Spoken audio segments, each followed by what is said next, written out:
네, 안녕하세요. 20년 3회차 식품기사 기출문제 제3과목 식품가공학 진행하도록 하겠습니다. 자, 1번은요, 달걀의 성분에 대해서 나왔습니다. 자, 달걀은 어떻게 있죠? 이렇게 겉껍질로 이루어져 있고요. 안에는 난백과 난황으로 이루어져 있습니다. 자, 난백과 난황 성분 한번 찾아볼게요. 난백은 주로 뭘로 구성이 되어 있죠? 수분 함량이 굉장히 높습니다. 그리고 난황은요, 주로 지질, 지방, 단백질, 그리고 철 등의 무기질 성분이 높게 나타나죠. 그런데 난황도 무기질이 높지만 가장 높은 부분은 바로 어디일까요? 여기 있는 겉껍질. 우리 그래서 계란 껍질을 이용해서 칼슘을 분리해서 사용하는 그런 식품 첨가물도 많이 있죠? 얘는 어떻게 한다? 무기질, 칼슘을 포함한 칼슘 등의 무기질이 가장 높습니다. 자, 한번 읽어볼게요. 난황 단백질은 지방 인등과 결합된 구조로 되어 있습니다. 자, 난황은 단백질이 지방과 철 등이랑 같이 존재한다 그랬죠? 정답은 맞습니다. 다른 동물성 식품들과 달리 탄수화물이 높지 않겠죠. 높다면 단백질 함량이 높겠죠. 3번 무기질은 알껍질보다는 난황에 많이 함유되어 있다. 난황도 맞습니다. 난백보다는 많아요. 하지만 가장 많은 것은 껍데기에 있다. 4번 달걀은 비타민 A, B, B2, C, D, E 등을 많이 함유하고 있으면 대부분 난백에 함유되어 있지 않죠? 이런 무기질 성분들 어디 많다 그랬어요? 난황에 많다 그랬습니다. 답은 1번 되겠네요. 벼를 장기 저장할 경우 곤충의 피해를 방지하기 위한 가장 효과적인 방법은 하고 나왔습니다. 자, 우리 장기 저장을 하는데 이런 곤충의 피해를 방지하고 싶대요. 1번 공기를 자주 순환시킨다. 습도를 조절한다. 근데 이거는 장기 저장의 목적으로 여러 가지가 있어요. 곤충도 박멸을 해야 되겠고, 오지 못하게 해야 되겠고, 미생물도 생육하지 않도록 해야 되겠죠. 근데 1, 2번은 바로 뭐예요? 미생물의 생육을 저지하는 게 아니라 미생물의 생육을 활성화시키는 방법입니다. 아니겠죠. 살균제를 생포하면은 살균, 미생물 죽일 수 있어요. 어느 정도 곤충의 피해도 줄일 수는 있지만 이거 사람이 못 먹습니다. 안 되죠. 주기적으로 훈중 처리한다. 답은 4번이 되겠네요. 넘어가겠습니다. 자, 통조림통의 주요한 결정과 부패 원인 중 물리적인 원인에 의한 변형이 아닌 것은 자, 불충분한 냉각, 과잉 충전, 탈기 불충분 이거 이름만 들어도 물리적인 변화입니다. 그죠? 충전을 과잉하면은 얘가 터질 수도 있겠고 냉각을 잘못하면 안에서 미생물이 서식할 수도 있습니다. 탈기를 불충분하게 하면은 안에 공기가 있으니까 미생물의 생육을 활성화시킬 수가 있겠죠.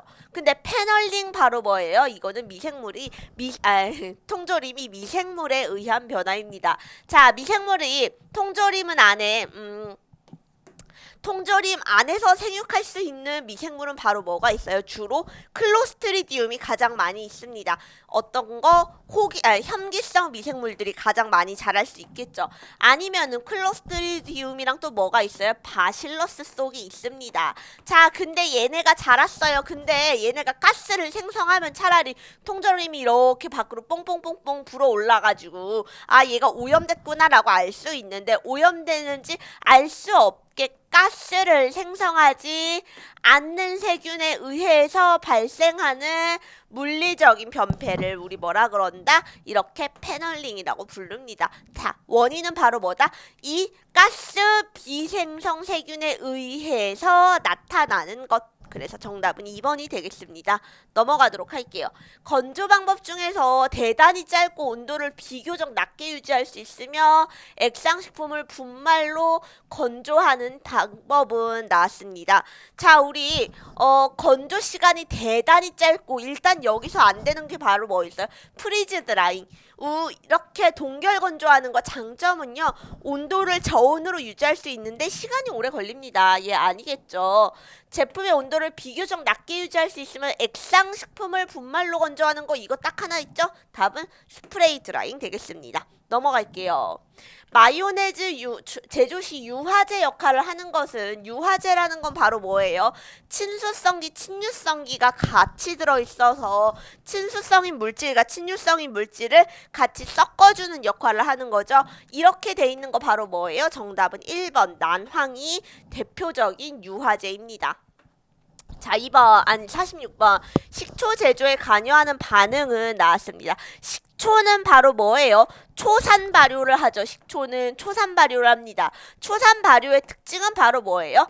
알코올이 산화되어서 뭐를 만드는 거? 초산과 H2O를 만드는 과정으로 우리 바로 뭐라 그래요? 이거 자체가 알코올 발효입니다. 자, 여기에 해당하는 거 고르면 되겠죠. 일단 초산 발효를 하려면 뭘 발효시켜요? 알코올을 산화시키는 게 초산 발효예요. 여기에 알코올 들어가는 거 뭐 있어요? 얘밖에 없네요. 자, 그리고 초산의 화학식 어떻게 되죠? CH3COOH 맞습니다. 정답은 3번 되겠네요. 기억해 주세요. 알코올을 산화시켜서 만드는 게 바로 초산이다. 다음 문제. 지방률이 3.5%인 원유 2000kg에 지방률이 0.1%인 탈지유로 혼합해서 지방률이 2.5%인 표준화된 우유를 만들고 싶대요. 자, 볼게요. 우리 그럼 여기서 뭐는 똑같아요? 탈지유의 첨가량은, 자, 우리 3.5%인 2000kg의 원유에다가 뭐를 혼합한대요? 어떤 거를? 0.1%의 탈지유 얼마를 섞을지는 몰라요. X만큼을 섞는데요.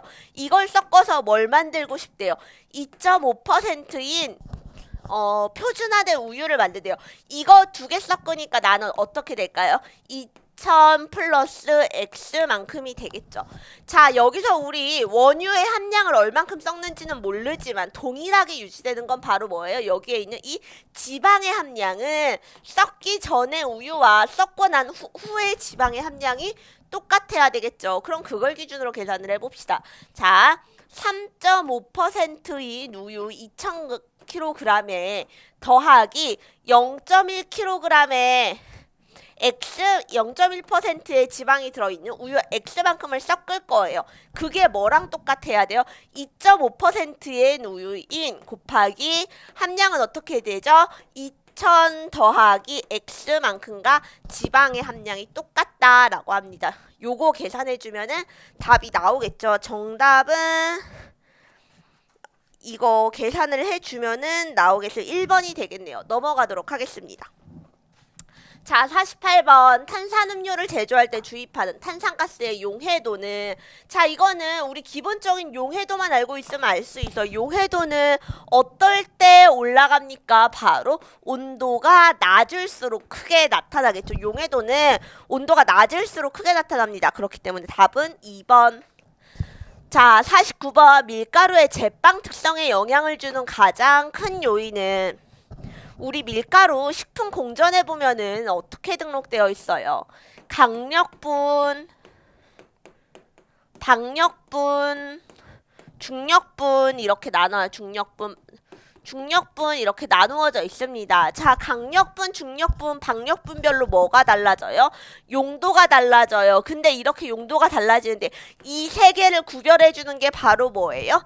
단백질의 함량입니다. 자, 단백질의 함량마다 밀가루의 종류가 달라지고요. 세계별로 사용되어지는 사용처가 달라집니다. 우리 강력분은 주로 어떻게 사용해요? 건부량, 단백질의 함량이 13% 이상일 때고요. 이거는 제빵에 많이 사용을 해줍니다. 자, 단백질의 함량이 높을수록 어때요? 얘네가 글루텐 형성을 많아지기 때문에 이 점성이 높아진다. 이게 부품성이 높아진다라고 보시면 될 것 같아요. 그래서 제빵에 사용이 되고요. 그 다음이 바로 뭐죠? 중력분입니다. 중력분은 건부량이 10에서 13% 정도고 얘는 주로 어디에 사용한다? 라면 등이나 제면에 사용을 합니다. 제면. 자, 그럼 박력분은 건부량이 어떻게 될까요? 10% 이하가 되겠고요. 얘는 주로 튀김류 등의 튀김가루 등에 사용되고 있습니다. 자, 이렇게 되는 건 바로 뭐다? 3번 단백질 함량이다. 넘어가겠습니다.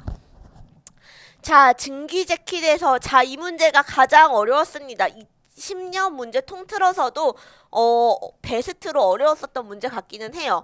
자, 우리 이거 한 번씩 꼼꼼하게 다시 따져봅시다. 증기자켓에서 증기자켓에서 된 솥에서 설탕 용액을 가열하고 있대요. 자, 우리 먼저 증기자켓 잘 뭔지 모르지만 어떤 솥이래요. 이렇게 된 솥에서 설탕을 내가 여기에서 이렇게 가열을 하고 있대요. 자, 설탕 용액과 스팀 표면에서 열 전달 계수는 각각 1000과 10,000이라고 합시다 했어요. 근데 이걸 뭘 하고 있대요? 여기 아래서 이렇게 나는 스팀으로 가열을 하고 있대요. 자, 그때 우리 한번 봅시다. 열은 어떻게 전달이 될까요? 열이 전달되는 거 보시면은 이렇게 스팀에서 자켓의 그 스팀 솥의 표면까지 가고요. 이걸 우리 뭐라 그러냐면은 복사라고 말합니다. 자, 그 다음에 얘가 다시 이 냄비를 통과해야 되겠죠. 자, 근데 이 냄비를 통과하려 그러는데 이 냄비가 어떤 거에선 뭐 두꺼운 냄비일 수도 있고 어떤 건 재질에 따라서 열이 전달이 잘 되는 냄비일 수도 있어요. 그렇기 때문에 이 솥을 통과하는 열 전달 계수를 따로 봐줘야 됩니다. 자, 이때 여기를 통과하는 것, 이거를 바로 뭐라 그러냐면 우리 전도라고 봅시다. 전도열. 자, 그 다음에 전도에서 이 용액까지 들어갔어요. 그러면 이 안에 설탕 용액은 어때요? 계속 이렇게 돌고 있겠죠? 여기는 바로 뭐라 그럽시다? 대류열, 대류라고 봐줍시다. 자, 근데 우리 이렇게 됐을 때 뭘 구하고 싶대요? 총괄 열 전달 계수를 구하래요. 자, 우리 여기서 열이 전달되는 계수는 몇 개 존재해요? 복사열 전달 계수 존재하겠고요. 전도되는 솥을 넘어가는 전도열 전달 계수가 존재하겠고 안에서 설탕을 돌아다니는 대류열이 존재합니다. 세 가지가. 자, 우리 이때는 어떤 공식을 사용할 수 있냐면은 이 총괄 열 전달 계수를 우리 U라고 봐줬을 때 U는 H1 분의 1. 여기서 H는 바로 뭐입니까? H1 더하기 대류열 뭐가 되죠? H2 분의 1 더하기 K 분의 L이 됩니다. 자, 여기서 L은 바로 뭐가 되냐면요. 벽 두께가 되고요. 솥의 두께가 되고요. 얘는 열 전도율이라고 볼 수가 있습니다. 자, 우리 U는요, 총괄 열 전달 계수의 열을 전달하는, 여기에서 열을 전달해서 나올 수 있는 총괄 계수래요. 그럼 뭐가 될 것 같아요? 복사열 전달 계수 더하기 전도열 전달 계수 플러스 대류열 전달 계수 3개를 계산을 해야 되고, 이때 열 전달 계수들은 각각 어떤 공식을 갖는다? 이러한 공식을 갖는다 기억해 주시면 됩니다. 자, 그럼 계산을 해볼게요. H1 복사열 전달 계수는 각각 얼마래요? 1000분의 1이 된대요. 그리고 H2는 만이 되겠죠? 만 분의 1이 됩니다. 그리고 열전도율 얘는 얼마였어요? 20이었고요. 벽 두께는 어떻게 됐어요? 0.2입니다. 20분의 0.2 이렇게 계산하면 되는데, 자, 여기서 문제가 뭐가 있냐면은요, 얘는 바로 뭐예요? 센티미터가 되고요. 연전도율 보면 어떻게 돼요? 단위가 미터로 나왔습니다. 제곱미터로 나왔습니다.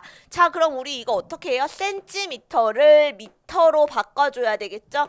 얘를 뭘로 해줘야 된다? 단위를 바꿔주면은 0.002가 되겠다. 요거 계산해 주시면 바로 뭐가 나옵니까? 총괄열 전달 계수 U가 나옵니다. 이렇게 계산해 주시면 되고요. 답은 뭐가 된다? 4번 833이 됩니다. 다음 문제 보도록 하겠습니다. 자, 51번 아이스크림 제조 시 향과 색소 및 향료의 일반적인 첨가 시기는 나왔습니다. 아이스크림 제조 공정은 어떻게 돼요? 우리 처음에 원유가 필요하겠죠. 그 원유를 어떻게 합니까? 여과시킨 다음에 우리 지방구들이나 이런 걸 일반적으로 맞춰준 다음에 균질화 과정을 거치고 그 다음에 살균 과정을 거치게 됩니다. 자, 이렇게까지 해서 어느 정도 기본적으로 맞춰준 다음에 그 다음에 숙성을 거치고 이런 색소와 산유는 언제 첨가한다? 마지막으로 숙성이 끝난 후 동결 바로 직전에 첨가해 주게 됩니다. 정답은 4번 되겠습니다. 자, 52번 옥수수 전분 제조 공정에서 얻는 부산물 중에서 기름을 얻는 데 사용하는 공정은, 자, 우리 이러한 전분 제조, 전분이나 곡류나 두류에서 기름은 주로 어디서 제조해요? 어디서 얻어요? 1번 배아에서 얻어주죠. 배아가 기름의 지방의 함량이 가장 높습니다. 다음 문제 보겠습니다. 육류가공 시 증량제로서 전분을 10% 첨가한대요. 자, 근데 우리 전분을 식품 첨가물로 첨가를 하는데 증량제로 첨가한대요. 그럼 10% 넣는다고 10%만큼 되면 안 되겠죠. 전분은 수분을 함유할 수 있습니다. 얼만큼? 3배만큼의 수분을 함유할 수 있기 때문에 10% 넣으면 30%만큼의 증량 효과를 가져올 수 있습니다. 정답은 3번.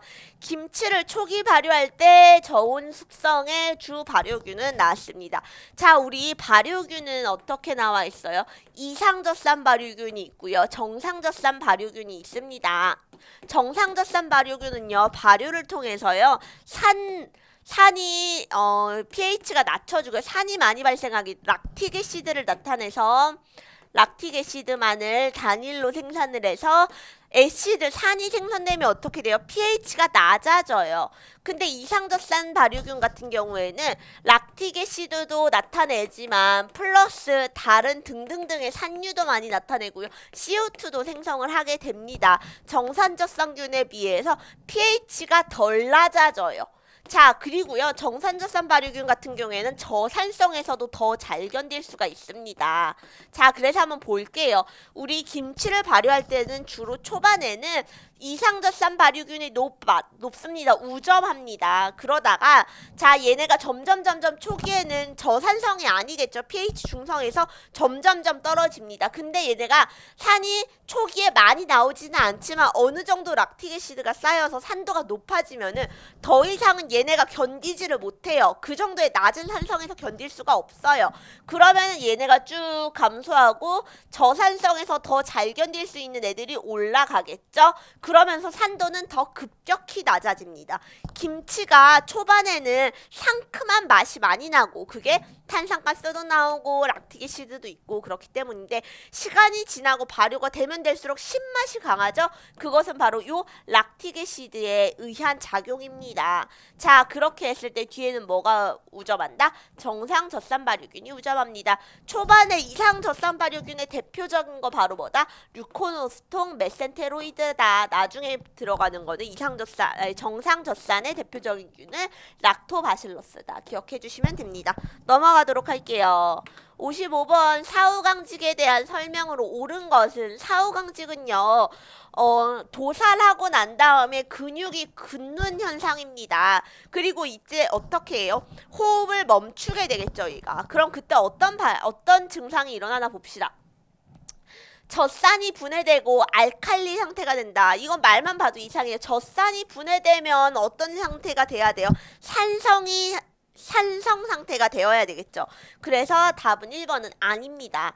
ATP 함량이 증가한다. ATP는 에너지예요. 에너지를 쓸 수 있는 거죠.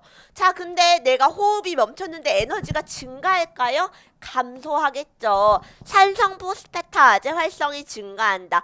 자, 젖산이 분해되고 산성이 돼요. 그럼 뭐가 돼야 돼요? 산성 포스파타제 활성이 증가해야 된다. 답은 3번 맞겠죠. 4번 글리코젠 함량이 증가한다. 아니죠. 자, 글리코젠은 뭐예요? 우리 사람이 글루코즈를 먹어요. 글루코즈를 먹어요. 얘가 난 지금 많이 먹으니까 나중에 필요할 때 쓰려고 이거를 저장을 해요. 어떤 형태로? 글리코겐 형태로 저장을 해요. 어디에다 저장을 해요? 간이나 주로 간을 저장하고 근육에도 글리코겐 형태로 있어요. 근데 사후강직이 됐다고 합시다. 그러면은 이게 멈춰버리겠죠. 글루코즈가 더욱 안 들어오겠죠. 더 이상. 그러면은 이제 글리코겐을 분해를 해서 써야 돼요. 그럼 글리코겐 함량은 감소하겠고 얘가 다시 분해가 돼서 감소하고 그러면서 ATP 함량도 감소하게 되겠죠. 정답은 3번 되겠습니다. 다음, 식품산업에서 이용하는 익스트루더의 단위 공정으로 틀린 것은 익스트루더는 바로 뭐냐면 압출기입니다. 압출기. 압출한다는 것은 뭔가를 압축시켜서 강한 힘으로 뽑아낸다는 거예요. 이거 주로 언제 사용을 하냐면요. 면이나 마카로니 같은 데서 많이 사용해요. 과자류도 이렇게 많이 사용을 합니다. 마카로니, 우리 짧은 마카로니 보시면 어때요? 딱 딱딱하고 굉장히 짧은 단위로 모양이 내서 굳어져 있죠. 그거 어떻게 돼요? 전분을 그 안에 넣어서 고압으로 눌러서 뽕뽕뽕뽕 뽑아주는 겁니다. 면 같은 경우도 그래요. 전분을 넣고 그 안에서 쭉 뽑아주는 거죠. 자, 그럼 여기에 들어가는 거 뭐가 있을까요? 혼합해줘야 되고 분리해줘야 되고 배열해줘야 되는데 당화시키는 공정은 없겠죠. 이거는 당화가 아니라 그냥 전분을 뽑아주는 압출기다 라고 기억해 주시면 됩니다. 넘어가서 57번 두유를 제조할 때 불쾌한 맛이 나고 두유의 소율이 낮아지는 방법으로 틀린 것은 나왔습니다. 자, 두부를 제조할 때 불쾌한 냄새, 이거 대표적인 거 바로 뭐예요? 리폭시나아제입니다. 나아제입니다. 자, 넘어가서 볼게요. 끓는 물에 콩을 마세해서 지방산패나 콩비린내를 발생시키는 리폭시나아제를 불활성화시키는 방법 맞죠? 우리 이게 바로 뭐라 그랬어요? 불쾌한 냄새라 그랬어요. 근데 얘는 바로 뭐예요? 효소래요. 효소는 어떻게 해야 돼요? 끓는 물에 고온에서는 제어가 가능합니다. 맞습니다. 자, 콩을 NaHCO3 용액에 침지시켜서 불린 후, 자, 콩은요 묽은 염류에서 녹아내리죠. 단백질이 용출되는 특징을 가지고 있습니다. 맛의 전과 후에 가열 처리를 해서 콩비린내를 없앱니다. 가열 처리를 하면 콩비린내 없어지는 거 맞죠? 데치기 전에 콩을 수세하고 껍질을 벗겨서 사용하면은 이 리폭시나아제의 함량을 줄일 수가 있습니다. 맞습니다. 낮은 온도에서 장시간 가열하면은요 염에 대한 노출 증가되는데 이렇게 해서는 불활성화 냄새, 이 리폭시나아제를 제어할 수가 없겠죠. 왜요? 낮은 온도에선 얘가 제어가 되지가 않잖아요. 그렇기 때문에 답은 4번 되겠습니다. 넘어갈게요. 병조림의 파손 형태에 대한 그림 중 내부 충격에 의해서 발생하는 형태는 나왔습니다. 자, 내부 충격이래요. 그러면은 이 네 가지의 사진 중에서 내부에서 압력이 오는 경우, 내부에서 파손이 오는 경우를 찾으면 되겠죠? 이거는 매우 쉽습니다. 정답 몇 번 될까요? 3번 되겠습니다. 이거 어디서부터 시작이 됐어요? 문제가 3번 내부에서부터 시작됐죠. 답은 3번. 다음 문제.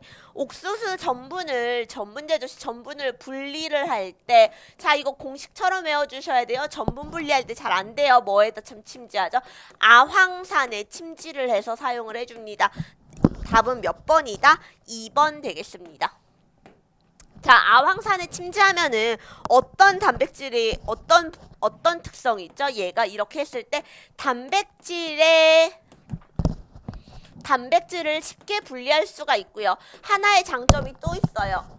이렇게 했을 때는 잡균의 제어를 방지할 수가 있겠죠. 이게 아황산 침지의 장점. 다음 문제 보도록 하겠습니다. 60번 유지의 재정 정제 공정 중 윈터리제이션의 설명으로 틀린 것은, 자, 윈터리제이션 이거 이름 그대로 생각하시면 돼요. 윈터가 된대요. 뭐가 된다? 이거를 저온으로 만든다라는 거죠. 자, 우리 샐러드유, 샐러드에 드레싱으로 사용하는 거 주로 성분이 바로 뭐예요? 유지예요. 근데 유지는요, 저온에서는 고체가 돼야 되는데, 이 드레싱 샐러드는 저온 냉장 보관을 했는데도 고체가 되지 않습니다. 이렇게 되는 이유는 바로 뭐예요? 얘가 이 윈터리제이션 공정을 거쳤기 때문이죠. 이거 바로 뭐냐면은요, 일부러 유지를 저온으로 내려서 계속 섞어주면서 고체 유지를 미리 제어해 버리는 거예요. 자, 그럼 답이 뭔가 될지 한번 봅시다. 1번 윈터리제이션의 공정으로 틀린 것은 유지가 저온에서 굳어져도 혼탁해주는 것을 방지하기 위해서 미리 어떻게 해준다? 저온으로 내려서 고체화되는 그 유지를 제거해 줍니다. 맞죠? 바삭바삭한 성질을 부여해주는 공정입니다. 전혀 관련이 없습니다. 고체 지방을 석출 분리한다. 어떻게 해서 온도를 내려서 사전에 고체 지방을 미리 제어하는 거 맞죠? 유지의 내한성을 높입니다. 정답은 2번 되겠네요. 자, 우리 이렇게 해서 식품 가공학 마치도록 하겠습니다. 수고하셨습니다.